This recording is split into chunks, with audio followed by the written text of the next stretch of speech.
what I'm going to do is start by just talking through some of the new types of blogging that we have for fundraisers and showing you some.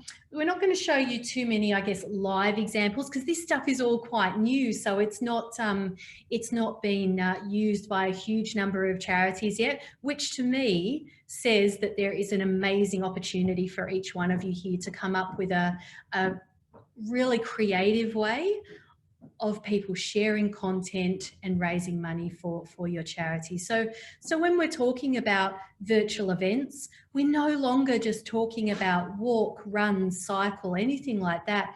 We're talking about cooking, we're talking about dancing, pets, anything that you can think of that people like to share and like to create challenges around.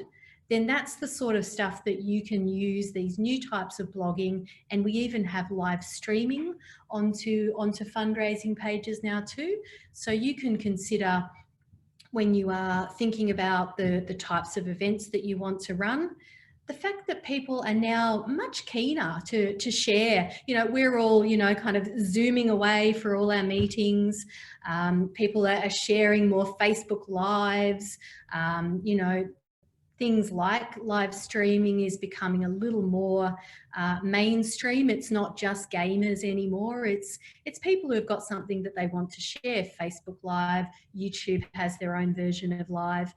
So it's really all about connection. And now that we are, obviously we have been able to connect more in the last month or so with each other on a physical level. That may or may not change, obviously, in the short term, depending on how things go with the old COVID-19.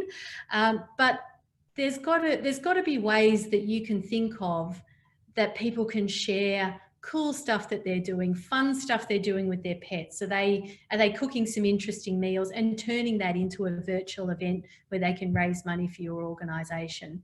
So let's start off with me sharing my screen rather than me waffling on, and let's go and have a look at a page that I've got here. So Keith is the sort of person who likes to compete. He likes to be part of things, and he likes to support fundraising causes. So this is for pancreatic cancer in the UK that he decided to set up a fundraising page.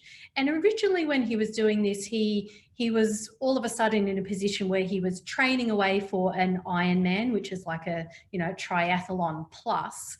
And then the triathlon was cancelled because obviously it was right in the middle of the COVID pandemic. It was March, April time.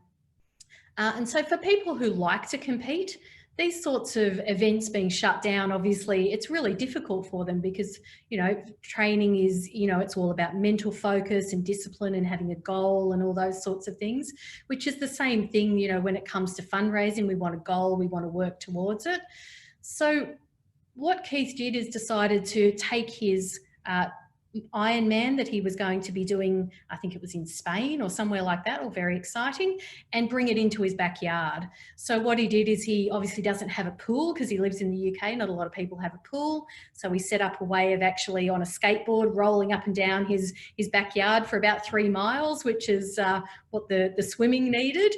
And then he had his bike, and then he went for a run, which was something like 12 miles or something like that, after riding something like, 60 miles or something like that. So this went for about 4 hours, and Keith live streamed the entire thing. He ran with his little selfie stick.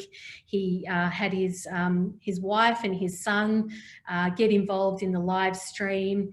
And I sat there watching it transfixed. Now, this was all on his fundraising page. So up the top of the page here, he had his, so this is obviously not live at the moment because it was in the past.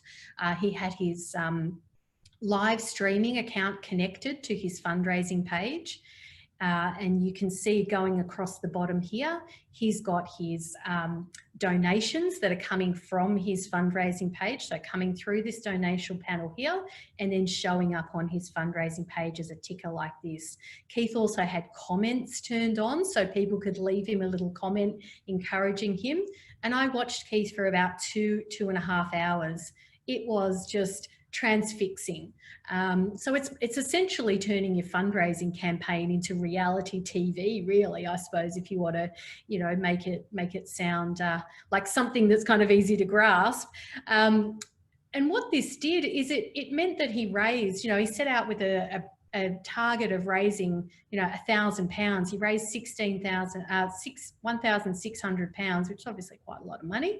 And he had all these people leaving him comments, just spurring him on through the whole thing. So that was really cool to be able for him to be able to say, hey guys, share it on Facebook. I'm about to start live streaming my event. And then what he was doing in the lead up to that as well, so we had some gamification involved too, but in the lead up to the event, he was writing a blog, he was showing everyone what he was going to be eating, all that sort of stuff, which is stuff that you've been able to do before as well. But previously, you weren't able to live stream, you didn't have this little share button here.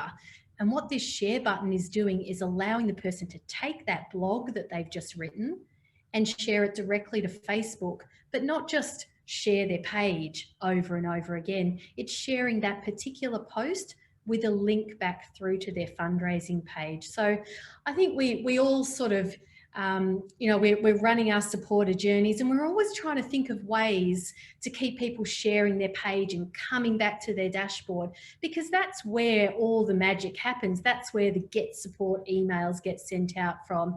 And that's where, you know, when I'm sharing my page to Facebook or wherever I want to share it, that's where I'm making those comments and saying, hey, come and support me. But obviously there is a limited amount of times a person can share that page going, hey, please support me. Hey, please support me.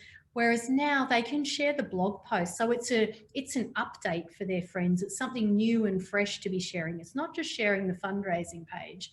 So they can obviously create a few different kinds of blogs now, which we haven't been able to offer in the past. So Keith stuck to, you know, the images and that sort of thing, and he's been taking some screenshots as he's gone and shared those. But I'm just going to pop over to another page, which is on one of our demo sites, where we've put together some other ideas of ways that you can create and share content through fundraising pages as well. But you can imagine that through this whole process, if you've got a lead up to a campaign, and maybe the fundraising period and the actual campaign period is a short period of time, so say a week, you might have 4 or 6 weeks lead up to that. People can be getting ready, you know, if it's a cooking campaign, if it's a dancing campaign, even if it's running, swimming, walking, cycling, any of those, there's always a lead up period. So you want people to be able to obviously have ways of sharing their page that brings fresh content through all the time to keep their friends involved and their family involved in the event that they're taking part in. So if we have a little look at, this is a page that, so at Funraisin, we ran a challenge during May. So it's not the prettiest looking challenge that we've ever done, and it was just something that we did internally. And this was to keep all our team moving while we're all at home. You know, most of us are working from home. I'm in the office today. Lisa's in the office, but a lot of us are all still working from home. So we decided that we wanted to create a challenge for our team, and so these are the little pages that we set up. And the idea was to do 30 minutes of activity a day, and then we were able to track the progress on those. And while we're talking about activity tracking, I think it's important to mention too, so in the past when we've been doing walk, run, swim, cycle, there's really only been the ability at a platform level to track kilometres. So we have been able to do some customizations in the past that will allow you to track minutes or steps, but those sorts of things have had to be customized into your particular event. Whereas now, those 3 items are all available for everybody to set up for their event. So you can track minutes, so you can do a 30 minutes a day challenge. You can track steps, so you can do your 5,000 or 10,000 step challenges, or 100,000 steps in a week, whatever you want to make it. Obviously, the more challenging it is, the more the competitive types get into it. And you can also still continue to track distance in miles and kilometres as well. So you've got 3 different options now with the fitness tracking. And we've also made some upgrades to the Strava integration as well. So people can share their Strava maps onto their page now too. So you can see here, this is my daily walk. Well, I'd like to call it a daily walk, but I really don't do it every day. It's probably my 3 times a week walk. And this is around the golf course that's near my house. And it's a good 6.5 kilometres, and me and the dogs just love it. The kids sometimes get involved, but being able to track that on Strava with a map out of my Strava app. So I hit start at the beginning of the tracking, I hit stop at the end. And then what I do is I go to the Strava website, grab the embed code, and I pop it on the page like this. And so you've probably all seen examples of Strava art where people create crazy shapes and artworks by, creating a map that they want to run or walk or cycle with Strava. And then they go ahead, map it all out first, and then they go ahead and write it and create that cool orange line. I don't know what mine looks like. Maybe it's kind of half a fish or something like that. I don't think I'm going to win the Strava art competition. But you can see how this is way more exciting than I walked 6.5 kilometres a day typed out and then maybe a picture next to it. This is cool. This is something that my friends can look at and go, hey, look, LA's walked around the golf course again. Good on her. That's, she did 4.7 kilometres, and that was because I forgot to hit start on my app. So that's why it starts there and not back at my house. So obviously there's a few little things that you need to keep in mind.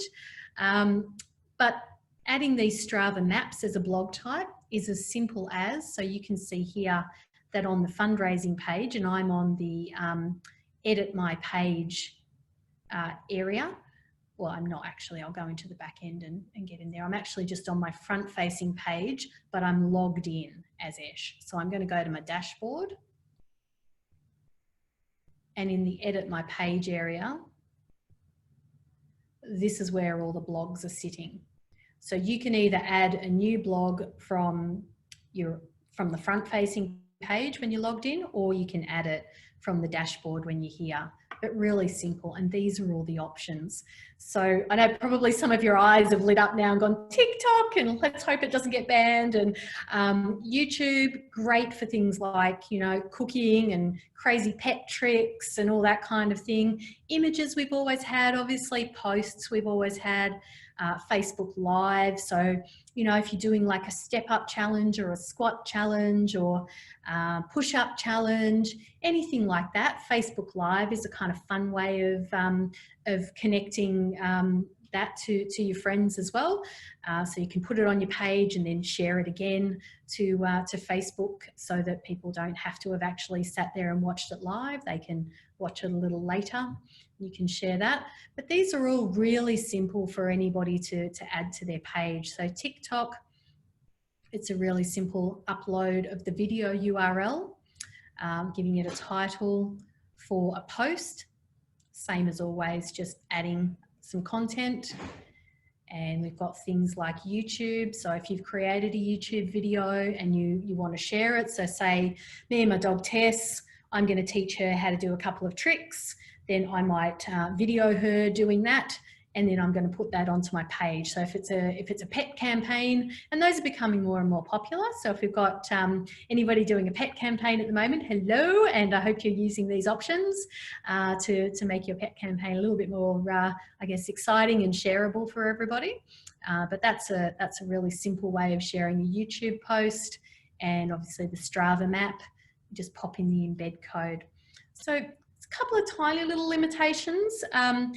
Strava and TikTok apps don't allow you to just grab the URL and paste it anywhere, because obviously they want to keep you within the app.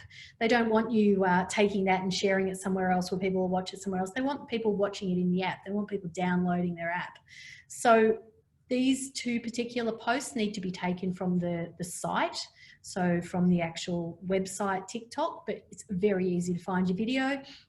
And if you're logged in to Strava on your phone. You can get it out of your phone or out of your the website on your desktop as well. You can go and grab it from there too, and it's just the embed code. You paste that in and off you go. It adds it to the page. So back here, and we've just got a few examples of how some of this looks. So there's the Strava. There's what a live video will look like from YouTube. So this is Esha's page. She's just added a few examples here. But the thing where this sort of all gets really, I guess, useful and takes a lot of pressure off you as an organisation is because you can then, as I was saying at the start, close the loop really on this content. So we're turning fundraisers into content creators. I mean, they're already out there creating content in all these types of platforms anyway. So why not make it part of your fundraising campaign? So if we have a little look here, I've just done a basic diagram which helps, I guess, put it all into perspective of where the effort is. And so first of all, we've got the new blog tools, which we'll show you right at the end how to turn those on your platform. And we've also got a really good support guide that Esh has created a little video on how to do that as well. So we've got the new blog tools, which are all those different options that we've just had a quick look at now. We've got then that you can kind of, I guess, guide the supporter as to what kind of content that they might want to create. If it is a pet campaign, you know, video of their pet doing a cool trick. If it is a something that's more around images, then obviously how, you know, go ahead and use the image option.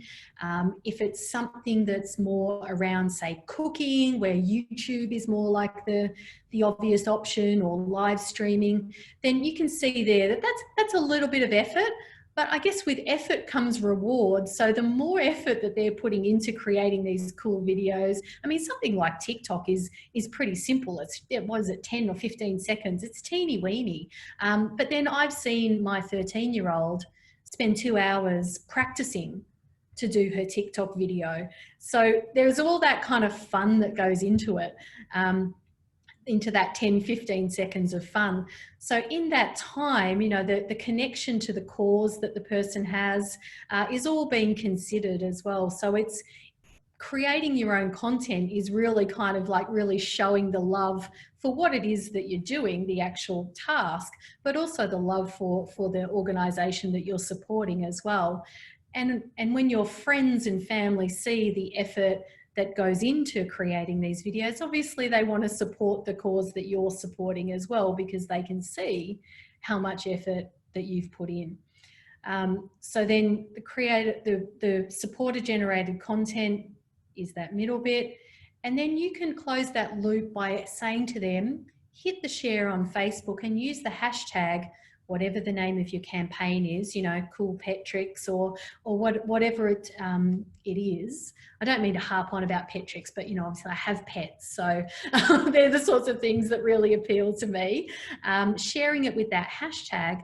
And then obviously there's a lot of you who use things like Curator and Juicer as social walls on your site. So by bringing that hashtag into your Juicer or Curator or whatever tool you use, the social wall that you've created, those content aggregators will go and grab those hashtags, bring through those videos, images, any kind of fun stuff that supporters are creating for you, and bring that onto whatever page it is that you want to have all your content sitting on. So whether it's the bottom of the home page, or if you want to create an entire page within the within your event that's all about you know, sharing the content that's been created, then you can do that as well. So it just allows you to then bring back in all of that content that's on fundraiser pages, because it's their content that they're creating. You know, it's not really your content, and obviously you have to think about that when you are offering these sorts of challenges via video and that sort of thing, that you may need to look at things like terms and conditions and sort of say, well, you know, we reserve the right to say remove a video if it's inappropriate, or, you know, share that video with, you know, in our emails, or whatever it is that you feel like you need to do with that content. But obviously terms and conditions is important when it comes to content online at any time. So it might be worth just having a look at what you're currently saying in your community fundraising guidelines about that sort of thing. Okay, so hopefully that kind of makes sense as to how you would use these sorts of content. I'm just going to show you a couple more examples. So the superhero walk, the Black Dog Institute, this wonderful guy called Taz who does the superhero walk every year. Everybody who made a donation was able to say which superhero costume he was going to wear. And so it was really cool. And then that was all racked up on the on that particular event page. So obviously everyone wanted to see him dressed up as a Wonder Woman, which is kind of fun. But again, this was like a, I don't know, you'd call it, it was almost like a reality TV show on the 22nd of May when Taz did his 50-kilometre walk, which obviously took some time. You know, this live stream here was running, and you could just see him you know, walking on his treadmill and changing costumes, because he went through a series of costumes throughout the 50-kilometre walk. And you can see here the donations coming through the feed here as well. So that was a really cool idea. So I think that sometimes, you know, there's that, I guess you're in that situation with your, like, a physical participation event has been cancelled and you need to think virtual about it. Sometimes it doesn't always translate directly to a virtual event, and you might need to come up with some creative ways of expressing that and getting people involved, because you know, the virtual world is obviously very different to the, you know, the real world. But by using these types of content, you can bring the two together really nicely and make it so that people are, you know, participating. I was, you know, fascinated again by watching Taz do his walk. He had the music going. It was loads of fun. And there's no reason, I guess, to shy away from any of these events that you have been considering running, and you can come up with ways of doing them. One here that is from Keith's page is the 2.6 challenge. I don't know if anybody here in Australia heard of this, but what it was is that they created this challenge that was all about marathons. You know, obviously there was a lot of people not being able to take part in marathons because obviously marathons require lots of people running in the same place at the same time. And they didn't want to make it just about running a marathon. So a team came up with this 2.6 challenge. So you could pretty much do 2.6 of anything. Keith chose to ride 262 miles on his turbo bike in 24 hours. Some people, you know, chose to row 2.6 kilometres on a rower in their home. So you don't necessarily have to be super prescriptive with people. Obviously you need to give them some, I guess, some guidelines as to how to get involved, but it doesn't really, you don't have to tell them exactly what to do. You can let their own creativity, I guess, come into this and lead the way. So I don't know how many people rode 262 miles like Keith, but there was probably a lot more people who ran 2.6 miles who had never run before and did a whole, you know, lead up to it and raised loads of money. So this particular challenge raised about £10 million in the UK across several different charities. So I guess sometimes it's about thinking about providing the guidelines and not necessarily just telling people exactly what to do. Okay. So I think we've pretty well sort of covered the different types of blogs, and if few examples here of ways that you can use it. Obviously, it's really early days with all of this stuff. And as I said at the start, that is a real advantage, I think, that you can always talk to us here at Funraisin about what it is that you're thinking of doing, and we can help you, I guess, use these tools to create a really interesting challenge. We can help with some of the ideas behind it, but you guys are the ideas people. I mean, we have some great campaigns coming through that we're building at the moment that, your ideas coming to us and us building them, just giving you the tools to actually, help people share in different ways. Different types of challenges that involve more of a competition element between participants rather than just competing with yourself in, say, something like 50 kilometres in a month, or 100 miles in a month, that kind of thing. And as I said before, we're seeing things like cooking, pets, dancing, anything that really kind of grabs people, captures their imagination, allows them to show off a little bit. We all love to show off. Well, I guess a lot of people do. So that is how we're trying to, I guess, push forward virtual events into a new era, really, where it's not just about running, walking, swimming. It can be about all of those things, but it can be about so much more. So I'm just going to show you quickly in the admin. This is all covered in our support document, which I'll show you as well. But this is just one of our demo admins, so I'm not showing anyone's real data here. But if we go to the platform setup and we go to fundraising options, this is the module where we turn on all of these different types of blogs. So you don't have to have all of them. If TikTok is completely inappropriate to your campaign, or if if heaven forbid we all need to turn it off at some point, then this is where it can all be done. So I'm scrolling down and I'm going to the blog tab in the page sections. And to do this, we're turning on split blogs, and then we're checking which posts we'd like everybody to be able to use. And we're turning on the social sharing. And you can turn on Facebook comments if you really need to. I would not recommend turning on Facebook comments. That can be a little bit of a minefield. So by not turning it on, it's all good. It just won't show up. With the live streaming as well, if we go into events, live streaming can be turned on as part of fitness and can be turned on just in general. And it's done event by event. So you don't have to have live streaming as part of all of your events. You can turn it on just for one. So if we have a look at the Funraisin 30 challenge here, again, I'm going into fundraising options. And across the top here, I can see my different tabs. So I've got my fitness settings, and then I've got my streaming.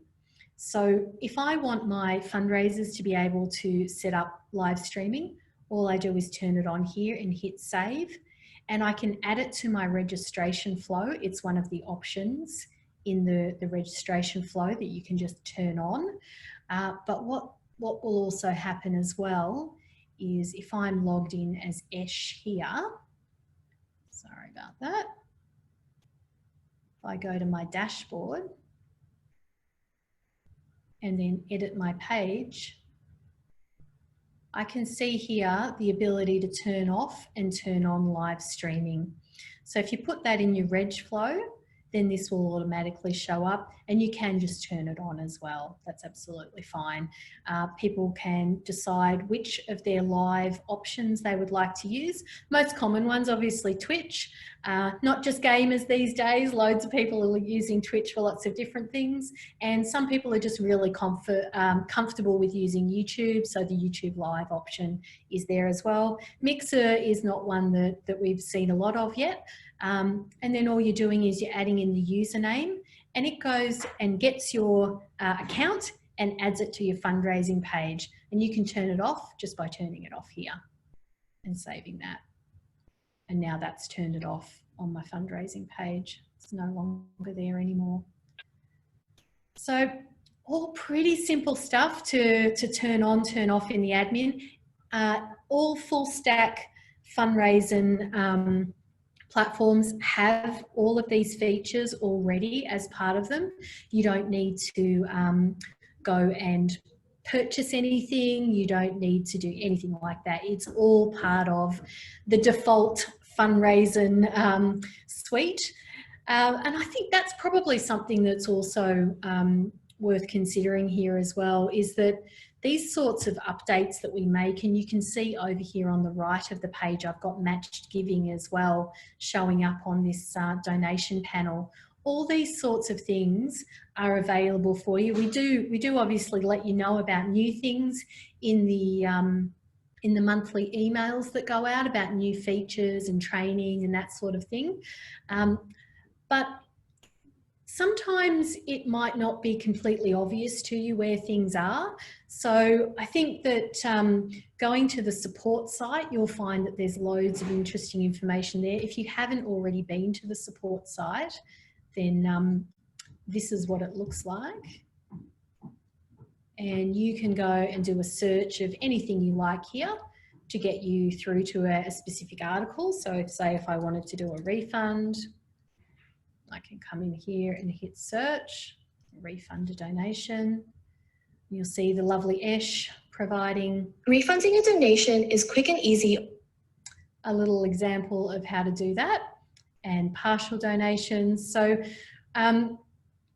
you're never alone with this stuff. You know, we're always adding to the Funraisin knowledge base, and we're always adding to the platform. So I guess it's a case of if you have an idea that you would like to put into an event, please just get in touch. You've all got access through your support tickets area in your own platform that you can just come and ask us a question. We're very open to offering, you know, like short consultations on the types of events that you want to run. So if you've seen something here that sparked your interest and you're still maybe not sure how you would use it, then you can go ahead and pop in a support ticket. But things like supporter care, loads of stuff about gamification badges here, how to activate the badges, how to set them up, and all that sort of thing is all added here. And then we have, so say if we wanted to have a look at gamification as a support article, we've got adding gamification to your site. Now, this is becoming a really popular part of peer-to-peer fundraising, obviously. Gamification is one of those wonderful ways of rewarding participants.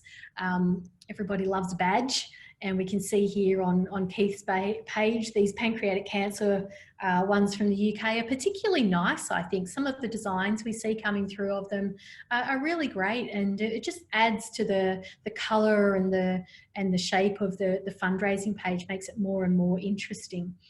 Those can be added to the dashboard and the fundraising page. They can be triggered on all sorts of different things. We have many options that are default standard in the platform that you can go ahead and set up yourself. Things like, yes, I've self-donated, yes, I've uploaded my profile pic. Obviously those two badges, anyone with those two badges is probably going to be a good fundraiser. Uploading your profile pic and self-donating, obviously for all of us, we know they're the two that kind of drive fundraising.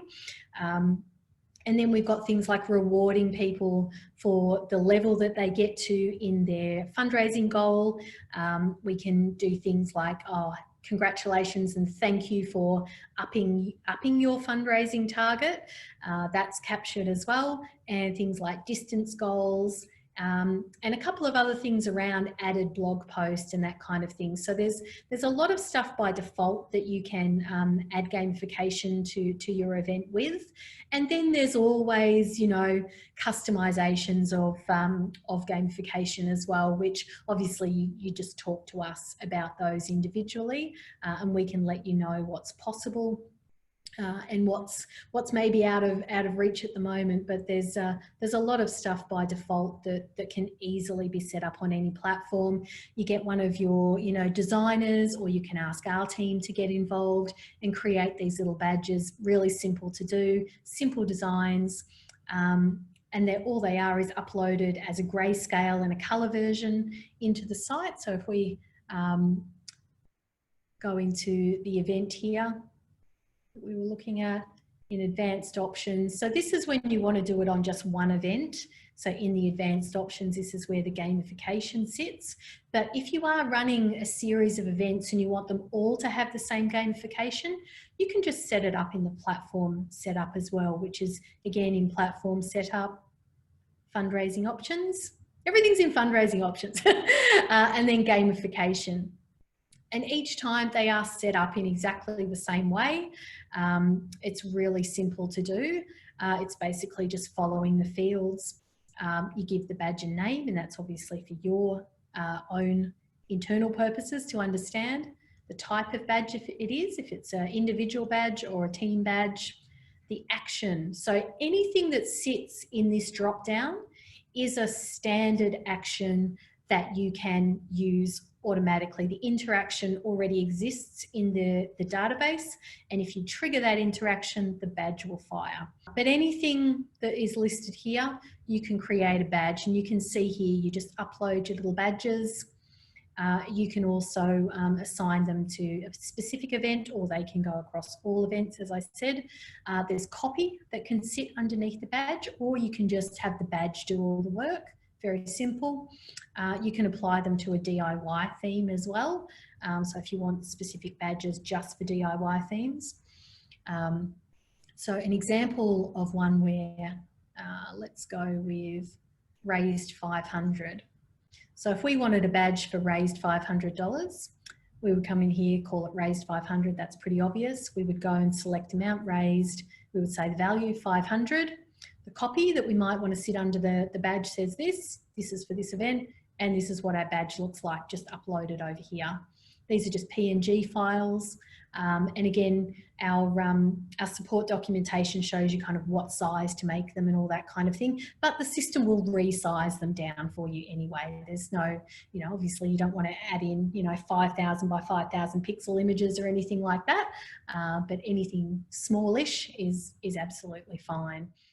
So I guess, Lisa, do you have any questions for me? Yeah, sure. So I'm just having a look. I'm just monitoring the chat at the moment. So one of the first questions we did have from Lucy in regards to the Strava is from Lucy, is that tracking customizable outside of the minutes and kilometers or steps? Or you can't really customize what gets shown when you show the fitness? So yeah, it is steps, kilometers, or or minutes. Customizing can definitely be done for things like number of push-ups or squats or anything like that. But that is outside of the platform default. So it would be something that you would just bring to us as a project, and we would say, hey, this is how much it would cost to produce that for you. It's something that we have done a little bit lately. We've definitely done some squat challenges and some push-up ones, and I think even there's a couple of yoga ones out there as well. There's probably a few people on this call who could probably throw out some ones that they're doing as well, but they would be actual customizations that are beyond what the platform does by default. So the short answer, yes. Actually, just while we're talking about Strava, we've also been able to make an upgrade to the way that Strava, the API sends us information now. So previously we've always had to, you've always had to say to fundraisers, hey, it takes 24 hours for the information to come through the API. So it's only going to show on your page, up to a day after you do the activity. And obviously, that's a difficult thing for people to get their head around. It's like, but I just did it. Why is it not on my page? It's supposed to be connected. And it always was connected, but there was real limitations around what could be done with the API from Strava. That has sort of softened up a little bit now, and we're now almost to the point where Strava is being pushed through to the platform in real time. So it's around the 15-20 minute mark is all anyone's ever going to have to wait for their Strava activity to pull through onto their page. So that only happened in about the last month or so. And that to me is massive for any, especially cycling and running challenges, that kind of thing. Strava is so popular, and we probably see more people using Strava than Fitbit for challenges these days. Fitbit, we haven't been able to make any improvements with the speed of the data coming through. Unfortunately, it's just a limitation at that end, that we can't get hold of the data any quicker, but we can certainly do it for Strava now. So that's very, very exciting. Your fundraisers will see the information really fast. Perfect. Okay, so another question we had from Stephanie. When live streaming is turned on and becomes part of the registration flow, what is the question asked of participants? So the question is, would you like to connect your live streaming account?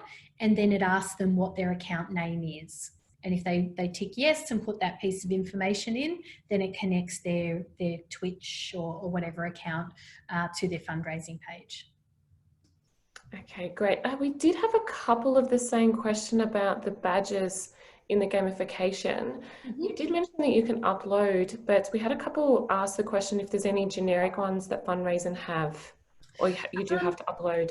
Yeah, you would need to upload them because obviously you want them to match with the branding of your site. So they really need to be the colours and styles of your platform. Having said that though, I mean, we design a lot of the badges that come through. So if it is, you know, just colours that you want, and oftentimes it is a case of just going somewhere like Shutterstock, which we have an account with, and we're more than happy for you to send us a link to the say the set of icons that you want to use, and we can download those at no cost to you, and then our team can create the gamification. There may be some charge involved in us creating the badges for you because obviously these things take time, but we're happy to download those icons or anything like that for you to use at no charge if you want to create your own. Great. We also have from Oz Harvest, is the matched giving function we can see from Esha's page managed by event or individual fundraiser? It's managed by event. Yeah, so it can either be done at the platform level, and I can see the lovely Courtney Evans who's also with us today. Everyone knows Courtney. Hey, sorry, I'm just lurking in the background. Oh, I've just seen Courtney's responded.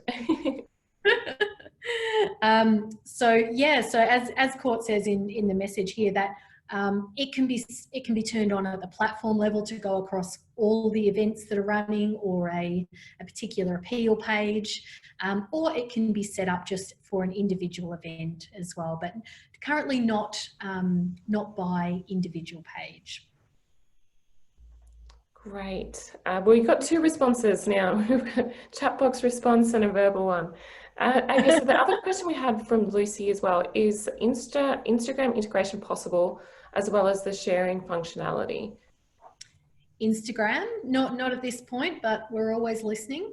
Instagram being an app though, it's probably something that, I mean, I'm not a technical person. I'll state that out there. I have technical knowledge, but I am not a technical person. I can certainly bring that to the tech team to ask them for sure. Okay, it looks like we've just got one last question, and this is from shave.acrf. How to get the donations appearing in a live feed across the screen? That is automatic. Yeah, so you don't really have to do anything there.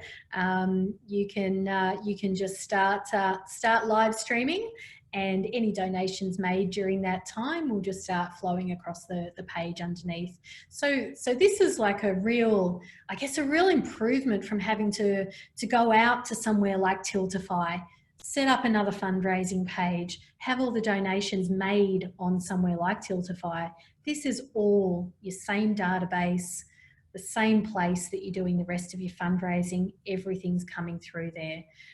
So this is yeah, it's I think it's a real improvement to having to have a separate platform for when you want to do a live streaming event. Obviously, there's not a million live streaming events out there yet, but I think over time, over the next few years, we'll start to see this become a real part of the norm, and it won't just be about gaming. It'll be about all sorts of things that people want to share. And we've just had another one come through from Elise Ball. Can you add the scrolling ticker to fundraising pages that don't have a live stream? So the scrolling ticker can be added to your site, but it's not for an individual. It is for the donations being made across the site. And you can add things like registrations to that ticker as well. So it can be things like, you know, Ashley just registered for, you know, Funraisin 30, that sort of thing. So you don't have to have a live stream to have a ticker, but the ticker is not related to the person individually. But in the live stream, it is.